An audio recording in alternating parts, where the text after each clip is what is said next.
mo kí ẹ̀yin baba ńlá kú baba mi mo kí wa o mo kí wa sídìí ìyá bẹ́ẹ̀ ni mo kí gbogbo wa sídìí baba ajíǹdara máa jẹ́ o ẹ̀yin ọmọ ìran mi wọ́n ní àgbà kì í wà lọ́jà kó rí ọmọ tuntun kó wọ́ tó ṣe bí òwe ẹ̀yin ìyáláyà àti baba ńlá kú baba mi ní ìgbà tí àgbà bá ti wá wà lọ́jà torí ọmọ tuntun wá yí sẹ́yìn ṣé ẹ ti mọ̀ pé àgbà rádaràda ni àgbà wọn ò tó lé ló ń jẹ́ bẹ́ẹ̀ tẹ́ bá wá ti wá rí àgbàlagbà tó bá bọ́ síta tó fẹnu wa rọ́ọ̀f tó ń kómi ẹṣin tó ń dá sílé ẹran tó fárun iwájú pọ̀ mọ́ tìpàkọ́ ẹ ti mọ̀ pé irú àgbà tí wọn ò wúlò àgbà tí wọn ò tó lé wọn ò sí lára àgbà wọn lè ti dàgbà lọ́jọ́ orí ni bọ̀ àgbà ò padà kan wọn. Ọ̀rọ̀ mi ò yé yín ẹ jẹ́ ká wá gbọ́ fídíò yìí. Irú ẹ̀ náà àwọn olórí méjì tá a dẹ̀ nígbà yìí náà ni olórí méjì tó ń gbèjà ọmọ Yorùbá ní ìgbà tó ní kálukú ọ̀tọ̀ọ̀tọ̀ ìgbà tí Ghanaian military ìgbà tí Sunday Igboho civilian tí ó yẹ káwọn méjèèjì ní GOC ta nílẹ̀ Yorùbá ta lè lọ kébá pé ẹgbà wá lọ́dọ̀ àwọn Hausa Fulani tó yẹ wọn lẹ́nu kò yẹ kán fa ìjà síbẹ̀ ọ̀nà bí àlàáfíà ṣe máa jọba ló yẹ kán máa wá. ọ̀nì méjì ìyẹn Sunday Igboho àti Ìbà Gani Adams ìmọ̀ràn ogun ẹ̀fẹ́ gbà wọ́n gẹ́gẹ́ bí wòlíì. wọ́n parí ìjà ni tí ìṣòro tó dojúkọ Nàìjíríà àbí Yorùbá kí wọ́n lè fèsì ẹ̀ tí ìjà bá wà láàrin wọn kò lè sí kankan lè lọ. a lè tẹ̀síwájú. wọ́n ti pín ilẹ̀ Yorùbá sí méjì àwọn kan wà lẹ́yìn Sunday Igboho àwọn kan wà lẹ́yìn Gani Adams ṣé wọ́n ṣe ń jà nìyẹn. àwọn olùsídá. no ṣé wàá lè ṣe báyìí ni Gani Adams wà formidable. wọ́n jọ dáadáa jẹ́kù sílẹ̀ ni ọmọ àwọn Tinubu àwọn Gani Adams wà popular gan Gani Adams tó wẹ̀ kì í ṣe ẹran nídọ̀ bẹ́ẹ̀ Sunday Igboho náà kì í ṣe ẹran nídọ̀ ṣùgbọ́n ọ̀gá ni Gani Adams jẹ́ fún Sunday Igboho. ọ̀gá ni ẹ gbà pé ẹ I have no apology to render to anybody ọ̀gá ni Gani Adams jẹ́ fún Sunday Igboho ní gbogbo ọjọ́ ìgbà tí Gani Adams jáde Sunday Igboho ti jáde ni bọ̀dọ̀ tó kàn ṣẹlẹ̀ ni pé ohun gbogbo ní ìgbà tiẹ̀ náà ìgbà tí Sunday Igboho ó ti ń lọ báyìí náà èbó ti ń bẹ̀bẹ̀. ètò ẹ̀sọ́ sì ẹ̀ bá tó sọ ẹni ọ̀gá ni. mo ní mi ní apology to render to anybody ọ̀gá ni Ìbà Gani Adams jẹ́ fún Sunday Adéyẹmọ Igboho. ló fẹ́ o. ilé tẹ̀sí sọ́fẹ́ ojú ò lẹ́ fi wò ó ilé tẹ̀sí sọ́fẹ́. nígbà tí mi kì í sọmọdé nílé àdáyé èmi mọ ìgbà tí Gani Adams jáde mo ní àwọn picture ìgbà tó jẹ́ pé singlet lọ́wọ́ táwọn amílítì ń gbé tì mọ́lé. tó kó ṣẹ̀kẹ̀ṣẹ̀kẹ̀ sí lọ́wọ́ ìgbà tó ń gbé Sunday Igboho mo lọ bá ní Benin mo lọ bá ní Benin Republic I have the picture so mo mọ àwọn méjèèjì mo sì mọ ẹni tó ní akíkanjú nínú àwọn méjèèjì mo sì mọ pé ohun kan ló dẹ̀ mí lójú pé àwọn méjèèjì o ìjà ọmọ Yorùbá náà jà. Ọlágúnjú kí ni bára ń gba yín tí ò sanwó kí ló dé tẹ bójú ìbàjẹ́ ní public bẹ́ẹ̀ yẹn kí ló dé tẹ wọ́n wọlé túrútú bẹ́ẹ̀ yẹn ilé ayé yìí ṣá ká máa ṣe dáadáa ni o okùn tá a wá padà dẹ fàpàrọ̀ agilintí ló padà wá mú orí Ìgbòho gan lè ṣá kí ló dé bàbá Ọlágúnjú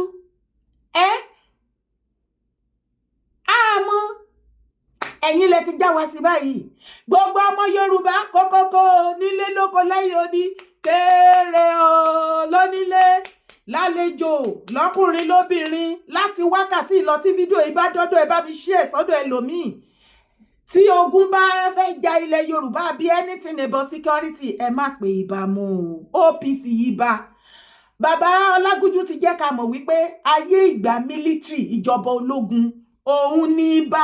ni wọ́n wà active àsìkò military ó dẹ̀ ti lọ kúrò ní Nàìjíríà tó jẹ́ sí wípé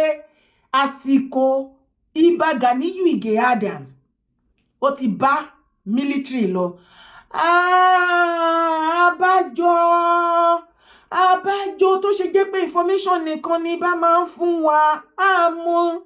bàbá Ọlágúnjú ẹ try ẹ ṣe ṣẹ́dẹ̀rí lẹ́nu ọjọ́ mẹ́ta yìí tí àwọn military tán plan kúùpù láti gbàjọba lọ́wọ́ bàbá Tinubu about 16 of them wọ́n ti píìkì wọ́n sìn wà nírọ́ ni 16 senior officers detained over alleged coup plot against Tinubu. Òun ló ti gbọ́ ẹ̀ Military authorities are continuing investigation into a foiled coup attempt against President Bola Tinubu's administration and has obtained exclusive detail on 16 officers currently detained in connection with the plot. So tó já sí wípé bí ayé bá ń jẹ́ ayé tí ayé ò mọ̀ jẹ́ ayé títí láéláé, military ò tún lè ṣẹ́yọ mọ́, eégún military ò lè ṣẹ́yọ mọ́ nínú Nàìjíríà. Ìjọba alágbádá la wà. So àsìkò ibà ó ti bá military lọ, wọ́n ti wà naked. A jẹ́ wípé òótọ́ ni information yẹn ní ọdún náà lọ́hùn tí wọ́n fi arrest wọn lọ sí prison according to you Bàbá Ọlágúnjú ìpẹ́ lọ kí wọ́n bẹ̀. Ṣé mọ̀ pé kó tó di pọ́n release wọn kúrò ní court wọ́n sign. Okay, òótọ́ ni wọ́n dẹ̀ ti sọ àti sọ láìmọye ìgbà wọn náà ti gba gbogbo agbára tí wọ́n fi ń jẹ́ OPC kò ń ṣe ti Ààrẹ Ọ̀nà Kakanfò ti OPC gbogbo nǹkan tó fi ń dún tó fi ń jẹ́ agbára olórí leader nínú OPC ìjọba tí wọ́n ti gbà lọ́wọ́ wọn nítorí ẹ̀ náà ṣe wọ́n fún wa ní information tí wọ́n wà active. Lóòótọ́ ni wọ́n kọ lẹ́tà, òótọ́ ni Ìbà kọ lẹ́tà sọ́dọ̀ àwọn gọ́vnà lóògùn ọ̀fẹ́ o, òótọ́ ni Ìbà Gàníyù Ìgè kọ lẹ́tà lọ sọ́dọ̀ àwọn gọ́vnà even lọ́dọ̀ àwọn lọ́balọ́ba pọ́n fẹ́ wá meet wọn, ipá fẹ́ wá bá wọn sọ̀rọ̀ kán jọ fún ọ̀rọ̀ jomi tó rọrọ̀ nípa bí security ilẹ̀ Káàárọ̀-Oòjíire ṣe máa tight. Ṣùgbọ́n ní okay, ẹ̀yin lẹ ṣẹ̀ṣẹ̀ wá jẹ́ kó yé wa ń sìn. So gbogbo agbára yẹn ti bá military lọ, wọn lágbára kankan mọ́. Abájọ táwọn gọ́vnà invite wọn, abájọ táwọn ọba náà tí wọn jẹ́ wọn ní òó torí wọ́n ti mọ̀ pé kòròfo ni. Ẹ tún wá tẹ̀síwájú. Ẹni Chief Sunday Igboho, ẹni ìgbà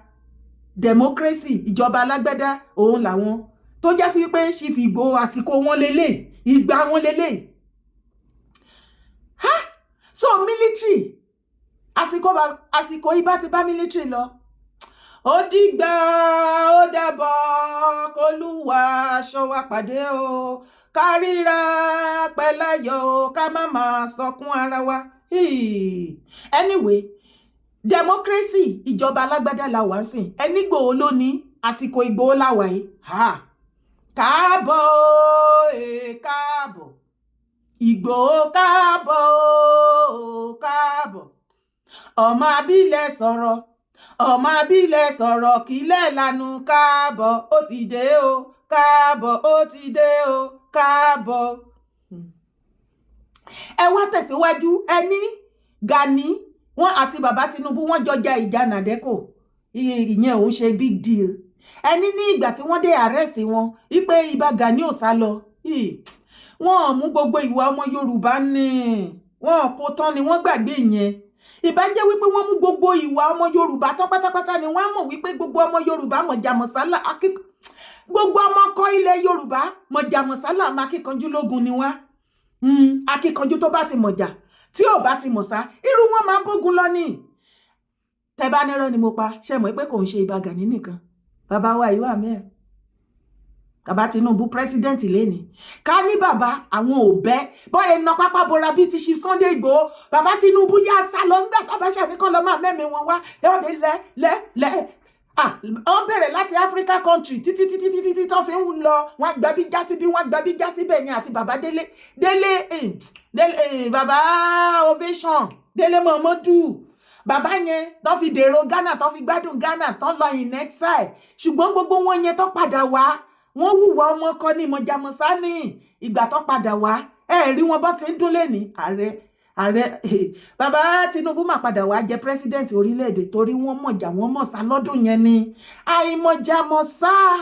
ààrẹ Ìbà Gàníyù Ìgè Adams òun ni wọ́n fi agbára wọn ló fi bá lọ. Gbogbo agbára tó fi ń ṣe agbára lórí OPC tó fi lè dùn òun ló fi bá ogun yẹn lọ. Wọn kó gbogbo nǹkan ọmọ Yorùbá ni. Ìgbòho gbọ́n nìyẹn o. Ọgbọ́n pọ̀ jù, ọgbọ́n ètè pọ̀ jù. A jẹ́ wípé Ìgbòho ti yá sáré lọ mú ṣápálì wípé bàbá Tinubu ń gbà tó ń dójú ogun yẹn tó gún lé wọn wọ́n sá ni o káwọn náà yá sá. Wọ́n tún rántí bàbá Délé Ovation Délé Momodu ṣàmì pé bàbá Délé Momodu wọ́n lọ kí Chief Igboho ní prison ní Kútọ́nù. Àwọn gan tún grant interview ṣó ti gbàgbé interview wọn ni. Wọ́n láwọn gan sá lọ in exile, wọ́n lọ in exile nígbà tí wọ́n ikú ń lé wọn. Àwọn ọmọ kan nìyẹn. Bàbá Ọlágúnjú. Ṣé ìyẹn náà clear? Okay. Ẹ tún tẹ̀síwájú. ẹ wá múra kankan ẹni ẹ̀yin o ìgbà chun anybody ní ẹni apology pé nǹkan tẹ́ ẹ sọ wípé Ìbà Gàníyù Ìgè Adams ọ̀gá ló jẹ́ fún Ìgbòho ẹ nídìí apology torí ẹ sọ̀rọ̀ láàrin yẹn kò sọ̀rọ̀ ẹjọ́ ẹ̀yin ọmọ Yorùbá tẹ́ mọ ọ̀rọ̀ tẹ́ mèdè ṣé bàbá Ọlágúnjú sọ̀rọ̀ láàrin yẹn ṣé ọ̀rọ̀ nìyẹn ìdí tí mo ṣe sọ bẹ́ẹ̀ kò ń ṣe ebú dádì mi òun ni wípé gbogbo ọmọ káàárọ̀ òjìrè tẹ́ ń tẹ̀lé Ìgbòho àtẹ̀yìn tẹ́ hate ẹ̀ ṣùgbọ́n tẹ́ kì í mí sí ọ̀rọ̀ wọn fídíò wọn ẹ bá mi mú fídíò jáde ibi tí ọjọ́ kan tí Chief Ìgbòho ti bọ́ síta tó sọ wípé àwọn ni ọ̀gá lórí tí Chief Ìgbòho sọ pé àwọn lọ̀gá Ìbà Gàní tí ò bá ti sí fídíò ibi tí Chief Ìgbòho ti sọ láti ìgbà tó ti ń dùn yẹn títí dìsín wípé àwọn ọ̀gá làwọn jẹ́ fún Ìbà Gàní bàbá Ọlágúnjú ẹlẹ́ni anybody apology sọ nǹkan kan bẹ̀ yẹn kí ló wá fẹ́ béèrè kí lẹ fẹ́ ṣe apology fún torí nǹkan tẹ́ sọ kò sí nǹkan tó jọ bẹ́ẹ̀ nǹkan tí gbogbo wa kàn mọ̀ ni wípé Ìbà Gàníyù Ìgè Adams lórí fashion OPC tọ̀dọ̀ tí wọn ọ̀gá ni wọ́n jẹ́ lórí àwọn boys wọn lára àwọn boys tó wá interview yín yẹn ọ̀gá ni wọ́n jẹ́ bó tilẹ̀ jẹ́ wípé ẹ̀yin náà lẹ sọ wípé wọ́n wà naked wọ́n wà empty kò ságbára ẹnu nìkan ló kù èyí tẹ́ ẹ̀ sọ ni mo bá yín fi sí ẹ̀yin lẹ sọ pé ìgbà wọn ti bá military lọ èyí tó kù wọ́n jánu ni ọ̀gá ni wọ́n lọ́dọ̀ àwọn boys wọn ìyẹn Ìbà àti faction títí wọn bàbá wa Arógundádé New Era ọ̀gá làwọn náà jẹ́ ní under ní àyè títí wọn ní New Era wọ́n dẹ̀ láwọn èèyàn tiwọn bá mi Òṣìbọ̀tẹ̀ ààrẹ Òṣìbọ̀tẹ̀ ọ̀gá òun làwọn náà jẹ́ ní ti Fáṣẹ̀hùn OPC táwọn take over ṣètìrí bẹ́ẹ̀ gẹ́gẹ́ náà ni ṣe Sunday Adéyẹmọ Ìgbòho jẹ́ ọ̀gá ní ààyè ara wọn pẹ̀lú gbogbo àwọn bọ́ìsì tó wà ní ọ̀dà àwọn náà ní gúrùpù wọ́n sì ní orúkọ gúrùpù security group tiwọn Ìrù Ẹkùn Tiger Tail Private Security Limited ṣètìrí wá rí wípé sọ nǹkan kan débi tí anybody need any apology kí ló dé tẹ́ wá múra apology mi tí ìdè ẹ tó wá gbọ́ fídíò yìí. United States of Nigeria níbi tí àtàwọn tó wà lókè ọya àtàwọn tó wà nílẹ̀ yìí tá ti wà níṣọ̀kan tí Biafra ò ní nípò fẹ́ lọ Yorùbá nation náà lóun ò lè lọ ká máa dúró gbọ́n. wọn ò lè lọ ní sọtá ti sọ̀rọ̀ ní ọ̀dí 13. kò sí Yorùbá nation. ó ní kò sí ẹni tó lè bírèkì Nàìjíríà ṣe bí àwọn ní wà ń bẹ̀ ṣe bí àwọn gómìnà mẹ́wàá ló wà ń bẹ̀ ẹsẹ̀ tí ó máa sì represent di ààrẹ Aṣíwájú Tinubu fa authority ló sọ̀rọ̀ yẹ fáwọn tí wọ́n fẹ́ pè ní sí. gómìnà mẹ́wàá ló wà ń bẹ̀ wọ́n dẹ̀ sọ ó ní ẹni tó bá rò bí òun fẹ́ bírèkì Nàìjíríà àbáwọn fẹ́ pín Yorùbá ó ní is dreaming a dream. tó tẹ́yìn lè gbé dání nìyẹn o. ńgbà tá a ti ní pé kò lè ṣeé ṣe àwọn nígbà tí unite lókè. ẹ mú kíní ẹgbẹ́ àti ẹ̀wò memorandum yìí ẹ fi wọn lójú kámẹ́rà kan rí pé eléyìí tó ń sọ yẹn ẹ̀yìn ti wà lẹ́nu ẹ̀ ti pẹ́. nǹkan tá a gbé dání nìyẹn àdìbẹ́ solution yẹn òun lélẹ́yìn. the United States of Nigeria memorandum bẹ́ẹ̀ ni New Nigeria nation bàbá fáwọn tí wọ́n fẹ́ pè yín wọ́n fẹ́ bá yín sọ̀rọ̀ tó tún fẹ́ mọ̀ sí pàkínní ẹ fi nọ́mbà yẹn ká mọ̀ fi ṣe lọ. kí ọba tó sọ nọ́mbà wọn ẹ ti sọ̀rọ̀ síwájú ẹ sọ̀rọ̀ sẹ́yìn. gbọ́ wọ́n ní Sultan ó ti pàṣẹ ó sì ti sọ̀rọ̀ wípé one Nigeria is not negotiable. àṣé kéèyàn dàgbà lọ́jọ́ orí kò ní kó dépò àgbà torí ìwà ọ̀rọ̀ ẹnu àti ìṣe òun la fi mọ̀yàn lágbà òun kì í olójú jẹ́ sí wípé ọmọ kékeré gan-an lọ́jọ́ orí ọ̀run a máa gbé sípò àgbà ibẹ̀ lọ́jọ́ á ti lọ lórí ẹlòmíì tó yẹ táwọn èèyàn á máa fi ojú àgbà wo ṣùgbọ́n tó jẹ́ wípé ipò ọmọ kékeré ló wà káàsà. Bàbá Ọlágúnjú ọ̀rọ̀ tẹ́ sọ láàrin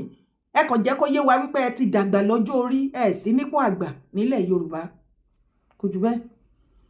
ẹni Sultan ti sọ wípé Nigeria is not negotiable kí Yorùbá nation lọ sinmi kí Biafra lọ sinmi ẹ wá múra kankan lórí ọ̀rọ̀ Yorùbá nation kàn gbàgbé ẹ̀ kàn ṣe kinní kan ṣé nítorí Ìgbòho ẹ kúrò nídìí ìdò eré ọmọdé ni kẹ́ ẹ tó dé ibi tẹ́yìn dé yẹn Ìgbòho ti ṣẹ́kọ́nà mọ́ yín lára anybody yín tẹ́ bá gbógun ti Yorùbá nation tẹ́ bá rò pé Ìgbòho lẹ́ ṣe ẹ kàn ń jọra yín mọ́lẹ̀ bí ọ̀pọ̀lọ́ ni ẹ rébọ́ kò lè yé yín láéláé géèmù yẹn òòṣà má jẹ́ ọmọ òòṣà mi òòṣà mo ti bẹ̀yìn bà mí má jà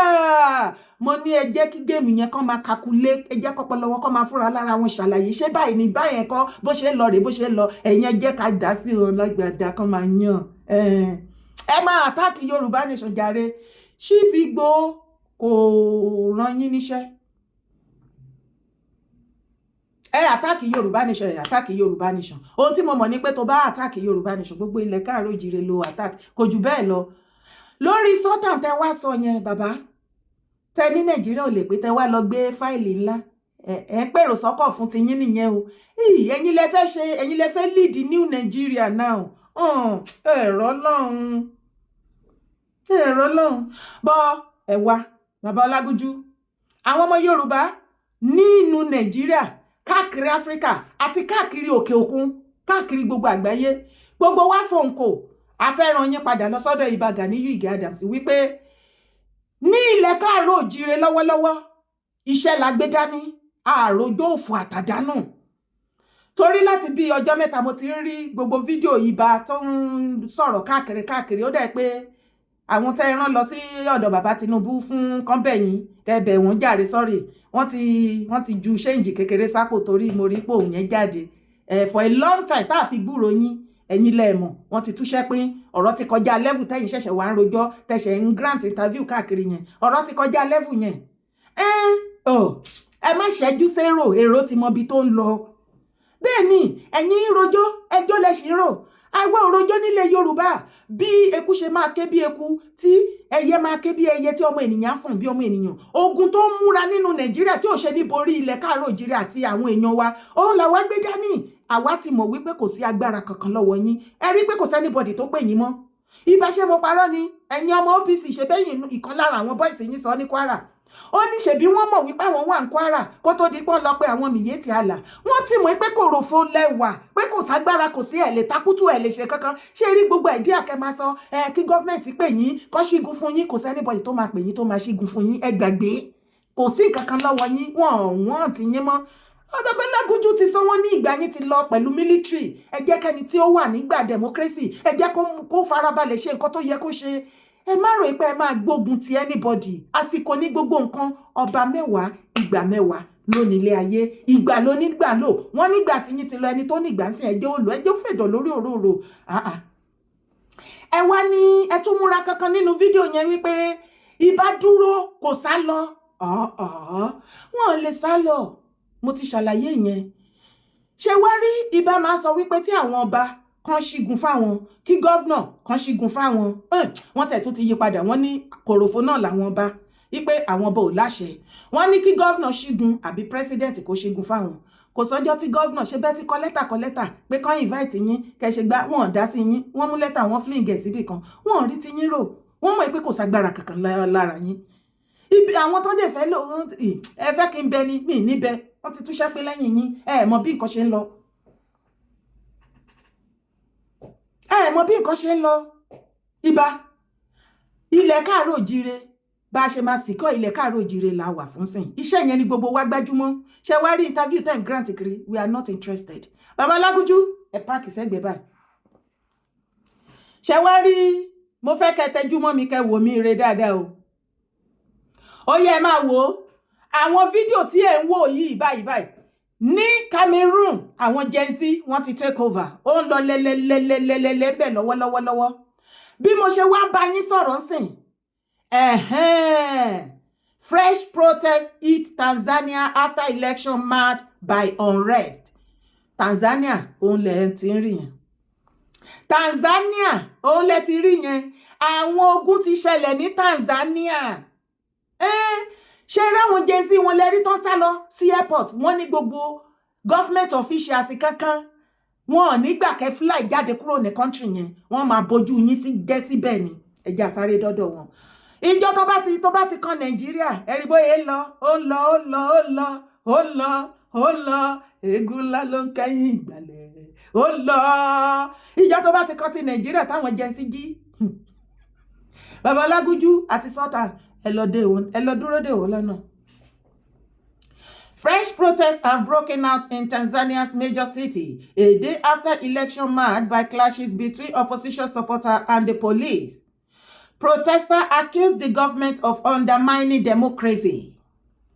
As the main opposition leader is in jail and another opposition figure was disqualified from the presidential election, bolstering President Samia Suluhu Hassan's chances of winning. Obìnrin ni president wọn ní Tanzania o. Gbogbo àwọn tó jẹ́ máa jẹ́ opponent ẹ̀ ní other party tó máa bá díje wípé ká jọ fàfáàfà gbogbo wọn ó ti gbá wọn mẹ́wọ̀n èyí tó máa pa ó ti pa. Obìnrin ni o.